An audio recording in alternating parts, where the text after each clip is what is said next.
This is the most important and crucial period of your lives, for what you do now and what you decide now at this age may well determine which way your life shall go. And the question is whether you have a proper, a solid, and a sound blueprint.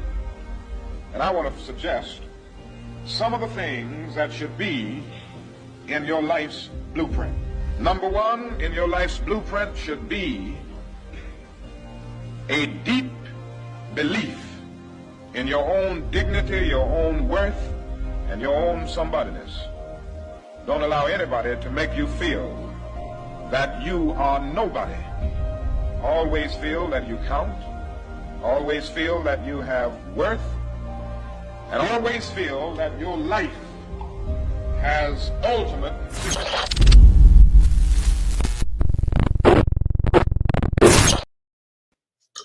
How y'all doing? Oh, get back. How y'all doing? This is Brian HRap B. Williams with the End of the Bench Media. Thank you for tapping in. This is a few minutes with HRap, where I talk about things that I think are pertinent to assist us in living the best possible life we can possibly live.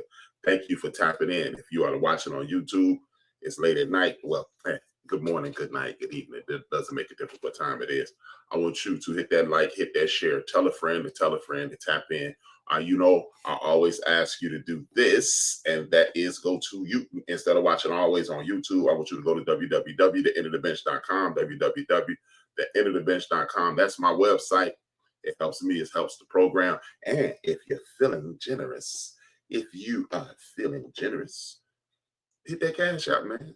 You know, I take the money that jingles, but I love some money that fold. Hit that cash out. The End of the Bench at $ end of the bench $, the End of the Bench, THAENDOFDABENCH. Sorry for speaking so fast. I'm running a little late today. Thank you for tapping in as usual. It is greatly appreciated. I appreciate every time you guys tap in. But back to the program, I want to thank my parents. First and foremost, John Williams, Dolores Pollard. Those are my parents. Without them, there is no me. Without me, there's no program. So everything that you do is greatly appreciated. Thank you, thank you, thank you. And I will continue to say thank you because it is greatly appreciated. Now, the game plan. What is the game plan? We always see what we need to do and what we need to do, what we need to do. But what I want us to understand is what you need to do in Los Angeles, California. What you need to do is in Philadelphia, Pennsylvania. What you need to do in New York City. What you need to do in Atlanta, Georgia, or Miami, Florida, or Houston, Texas, or Dallas, Texas, or Phoenix, Arizona, or Jackson, Mississippi, or Birmingham, Alabama, or Chattanooga, Tennessee, or wherever you are in the United States of America as part of this community may be different than what I need to do. It is more than likely different than what I need to do. That's why there is a collective game plan to basically stabilize our community, create a foundation in our community, build that community up with infrastructure, use the businesses and academic institutions, whether they be junior colleges, traditional universities, or trade schools, use those to continue to expand on our community so we can stabilize our community. Here it comes. Say it every day. So we can make lives for our great-grandchildren as comfortable as humanly possible. Now, we also know there are forces at work that are attempting to derail that program. We will no longer allow them to derail that program. We will no longer participate in the derailment of that program. What we have to do is understand history is our friend. It is here to help us. When you look at our history, you get three things. You get an understanding of what's going on.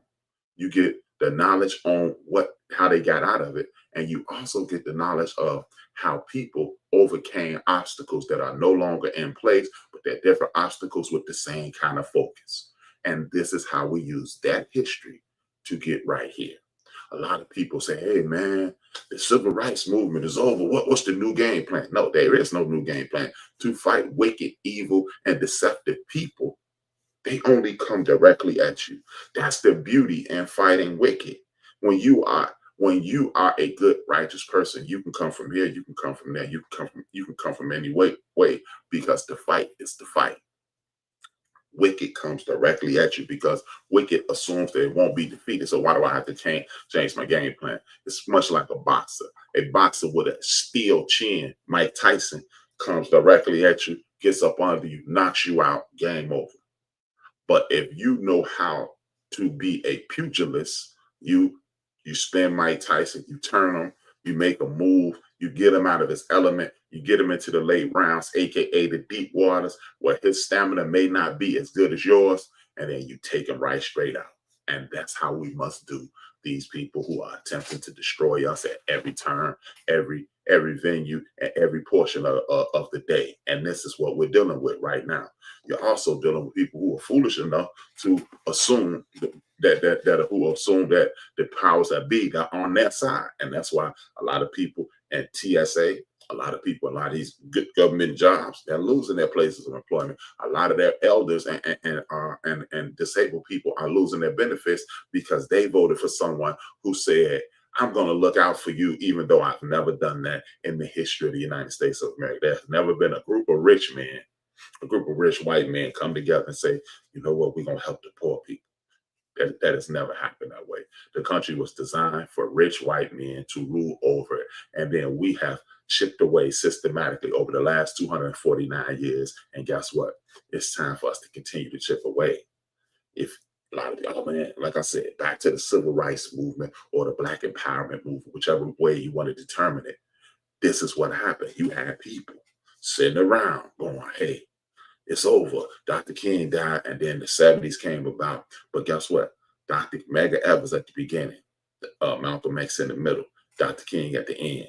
Those people were destroyed and taken away from us, and their movement was stopped. But the Black empowerment movement doesn't stop, because soon after, we had a war on drugs, which really a war on our community, because they took away resources like vocational schools and they systematically scraped them off the books slowly but surely. So that means jobs are scarce and opportunities are scarce. And then they infuse heroin and cocaine and a disease and things of that nature. And guess what? Next thing you know, we are fighting apartheid, early 80s. Now you got Nelson Mandela's movement, and we're looking over at our brothers and sisters on the other continent, because you know, if you don't fight evil over there, evil is like cancer.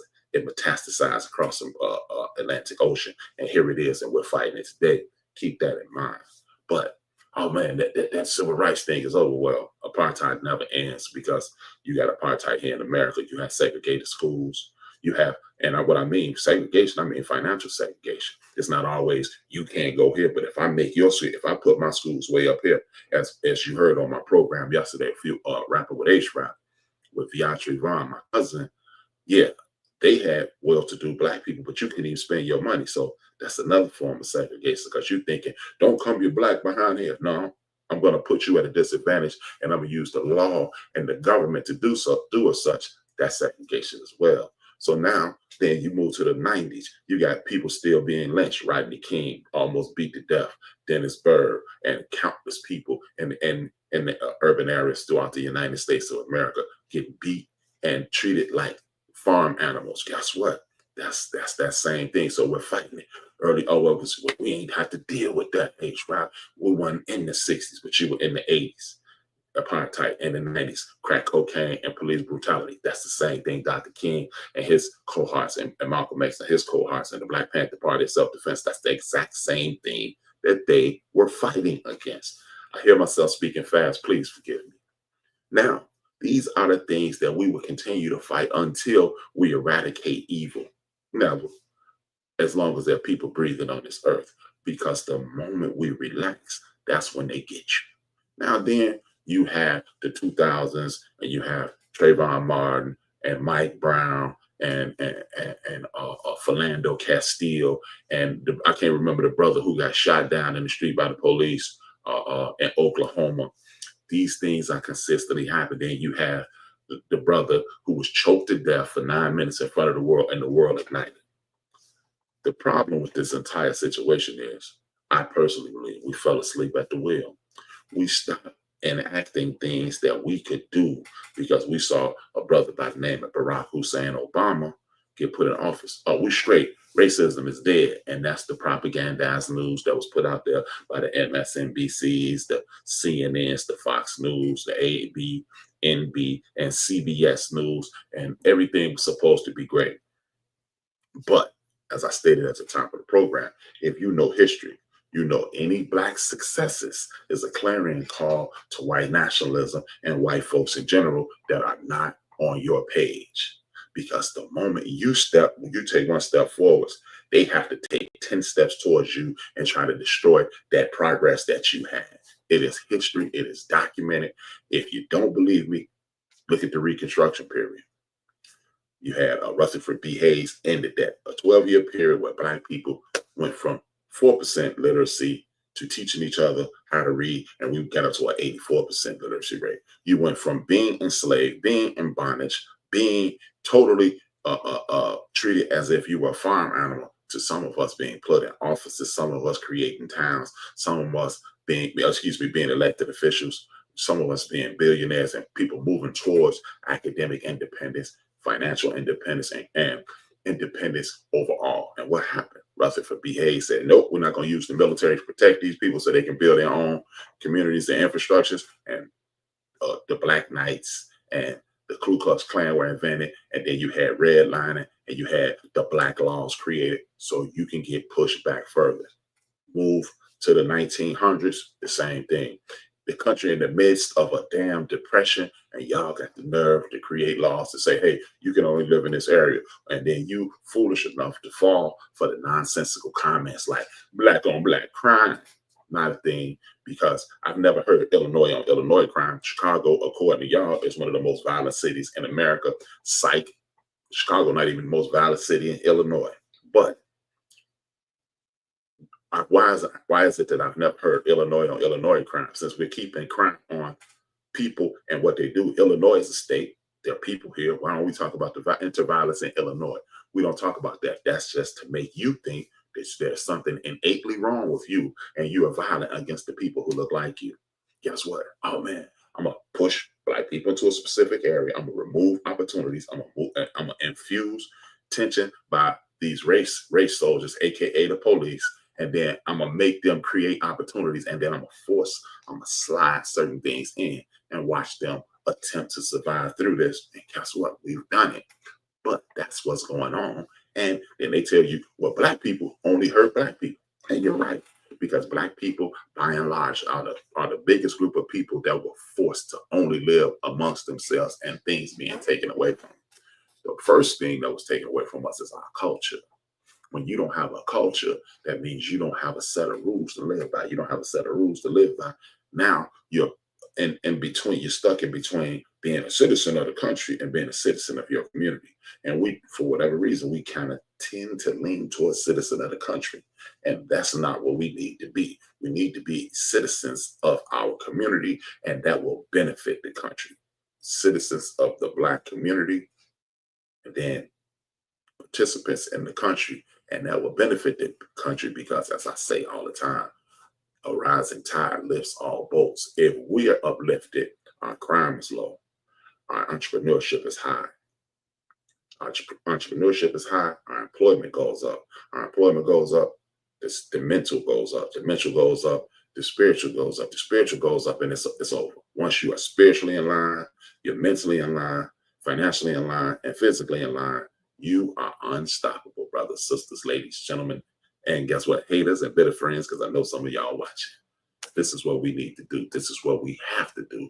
These are the options that have been left to us. But if we continue to act as if we're not part of something that started every day, it's just like when I talk about epigenetics, you are a sum total of everyone in your lineage. No matter where they're from Europe, you got some of that in you. If they're from Asia, you got some of that in you. From Africa, you got some of that in you. If you're from indigenous North America, you got some of that in you. And that is the sum total of who you are. It's up to you to trigger that greatness, because we have good, bad, and indifferent things inside of us. It's up to you to check your history and either overcome your history, and in more cases than not, use that history to engage and become the best person you can be, no matter what. Point blank, period, end of story. You are a sum total of everybody that's in your lineage. But If you continue to ignore, act as if the past doesn't count, that was so long ago. No, it is not so long ago.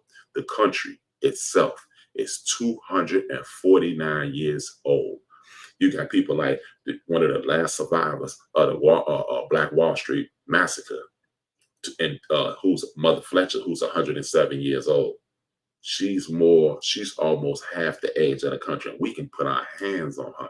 There are people who are living, walking around in the earth, in these United States, and in some of your families that are 90 years old. It's a lady, Sister Walton, Evangelist Walton. She's at my church. She's 87 years old. So how is 250 years? A long time ago. And every Sunday I see somebody who's 87 years old, and she's spry and walking around and doing her thing. These are the things that you must realize. If it's not that long ago, that means it probably still affects you. And even if it was 100 or 1,000 years ago, it's benefiting you because that is inside of you. That stick-to-itiveness, that intestinal fortitude, those intelligence, that creativity, and the ability to never give up. It is in you. It's up to you to bring it out. But if you allow other people to determine who you are and ask you to lose your history and forget your history and bypass all the greatness that is a part of you, then you'll be forced. You'll be forced to repeat the mistakes that have been made over the last 250 years by the people who look like you and I. Again, you will be forced to repeat the mistakes and overcome the obstacles that have been faced by the people in the last 250 years that went since this place has been called a country, by people that look and feel and come from you and I, unless you take action. You must be able to do this. They tell you that you are less than. They tell you that you're lazy. They tell you a myriad of things that are all lies. I'm going to show you a video that most people, has come from home team history. He's on YouTube, or you can go to my YouTube page and watch this video in its entirety. I'm going to show you some things that you will probably never be shown in a class that will put you in a position of winning and understanding that even when things look meek, even when things look hopeless, if you galvanize, you come immobilize, meaning come together, galvanize, come together on one accord and move forward, nothing can stop you. Now, with that being said, I'm going to show you this video. I'm producing it in real time. Show you this video, and then you listen to a portion of it. I never show the entire video. That way you can go to history.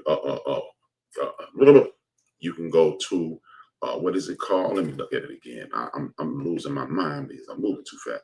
You can go to Home Team History, or you can go to www.thaendofdabench.com. It's there already. There waiting on you. Watch it. You give my website some traction, and then we move forward. With that being said, let me activate this video, and I'll be back shortly. In my graduate studies, I was taking a course on civil wars. During a Q&A segment of a presentation I was making, I made a quick reference to the Haitian Revolution. The room fell silent, and I can see my classmates were a bit bemused. My professor broke the silence and proceeded to ask me what the Haitian Revolution was. After I realized he was serious, I explained the history briefly. Despite how shocked I was, over time, I began to realize that some people never even heard of the Haitian Revolution, let alone its profound influence on American history.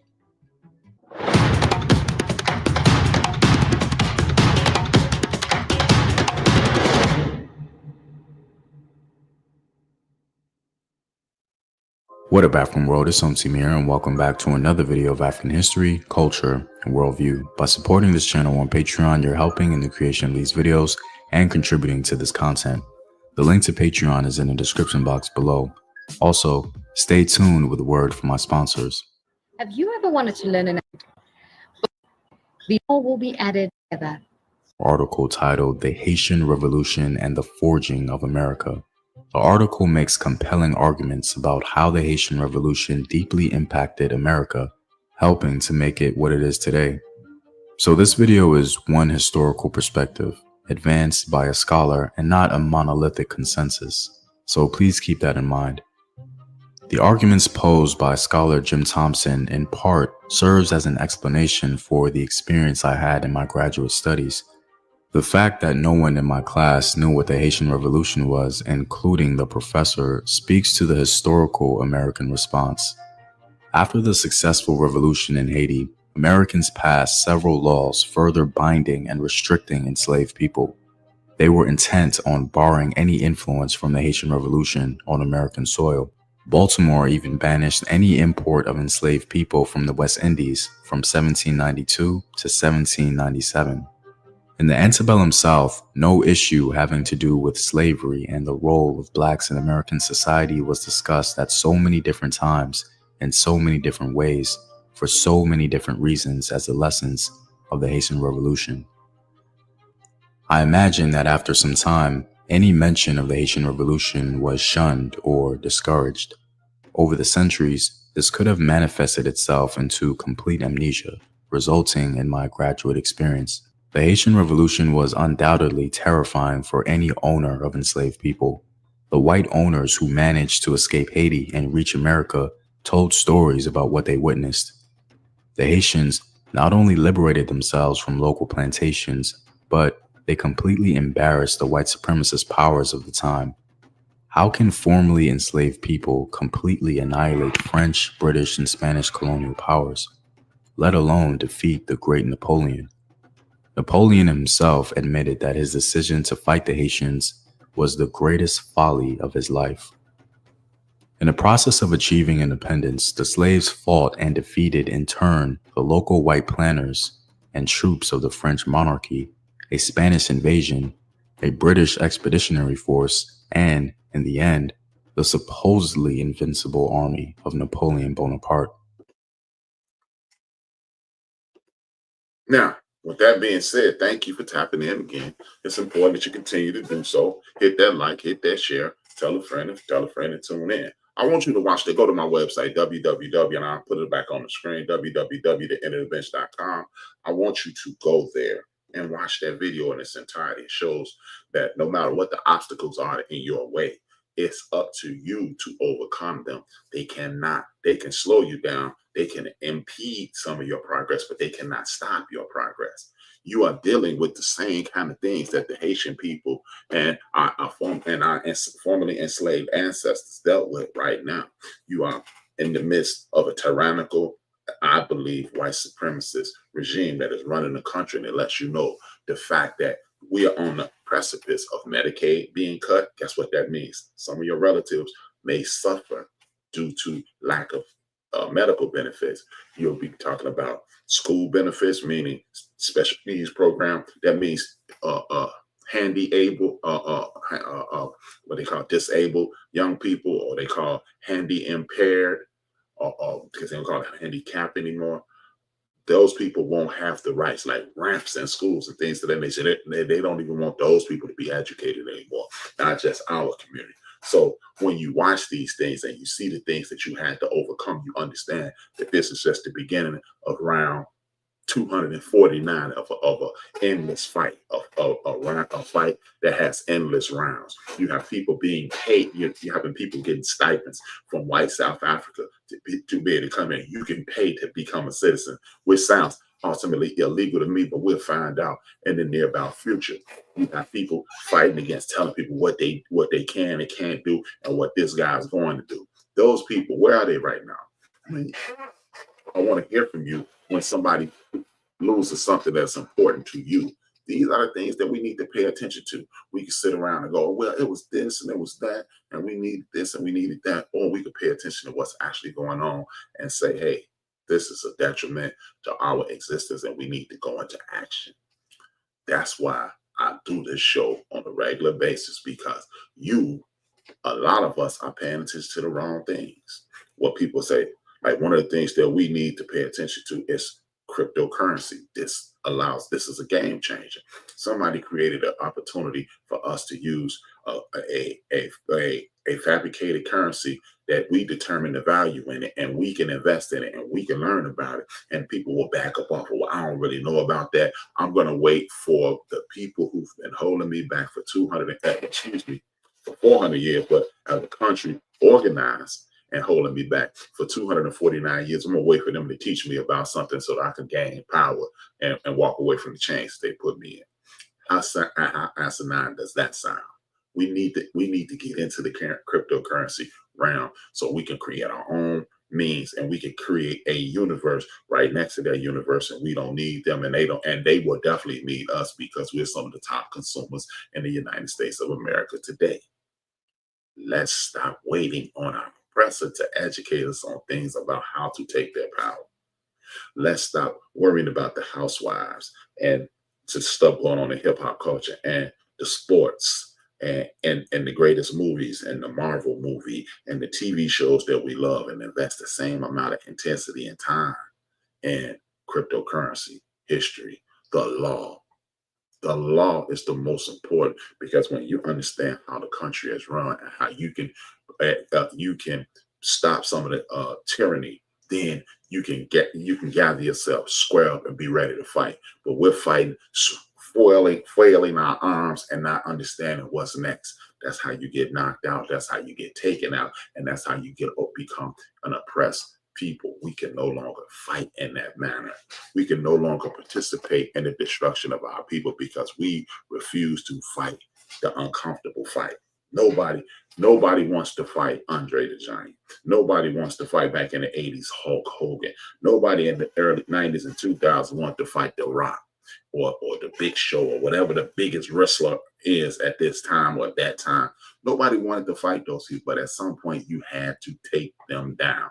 And we are the David in this story fighting Goliath. And if you know anything about scripture, you understand David won and became king. And guess what? We are the Davids in this story. We have the ability, the ingenuity, the continuity, and we need to develop the continuity so we can become kings of our homes, kings of our communities, kings of our cities, kings of our counties, kings of our states, and kings of the Black community in the United States of America. When you see these things, you must take advantage of the opportunity to A, learn about something new, B, master that new thing, and C, use the information that you learn, the mastery of it, and put those together and dominate where you are.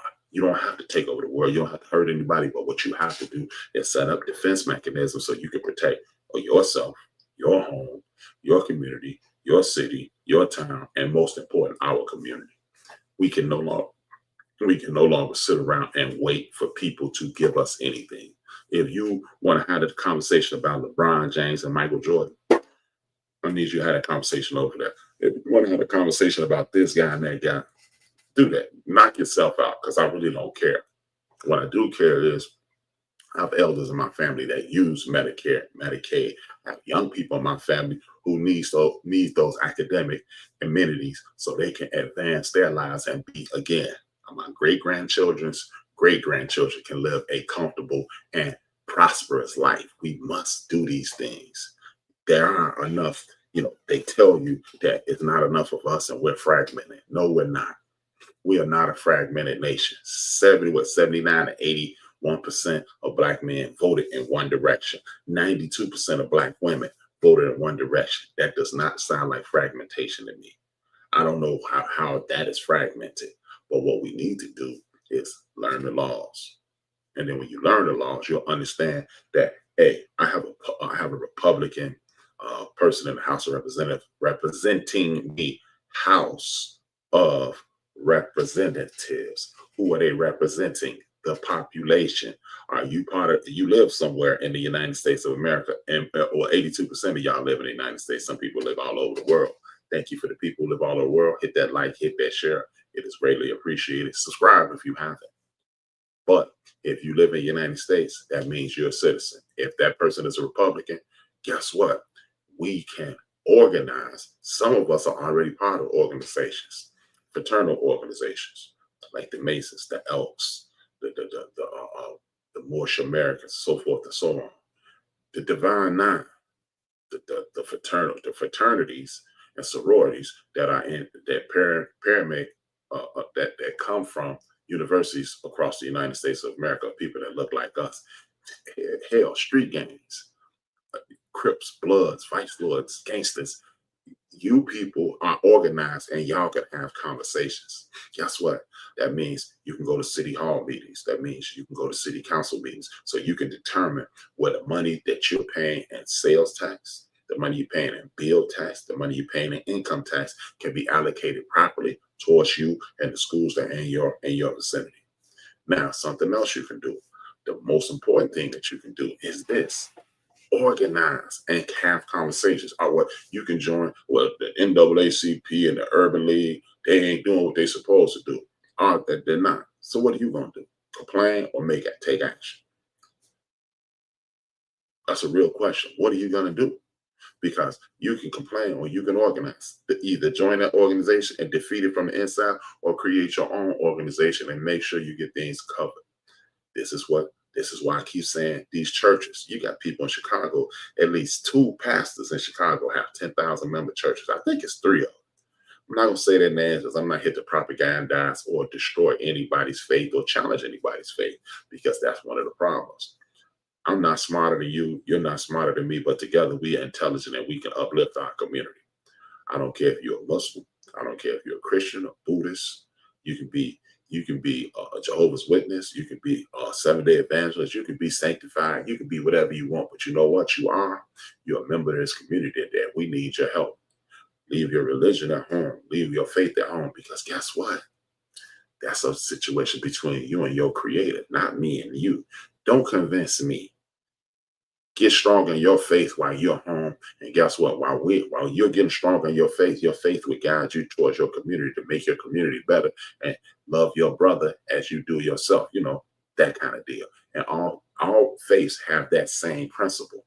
So keep your faith to yourself. Let's improve the community. Let's improve the academic conditions for our children. Let's improve the living conditions for our community. Let's improve the financial conditions for our community, and then we can go to our houses of worship, and then come back into our communities and make sure our children can play outside. Our young teens have jobs if they choose. Our young adults have the opportunity to be trained and educated, and our adults can work and retire and live a prosperous life.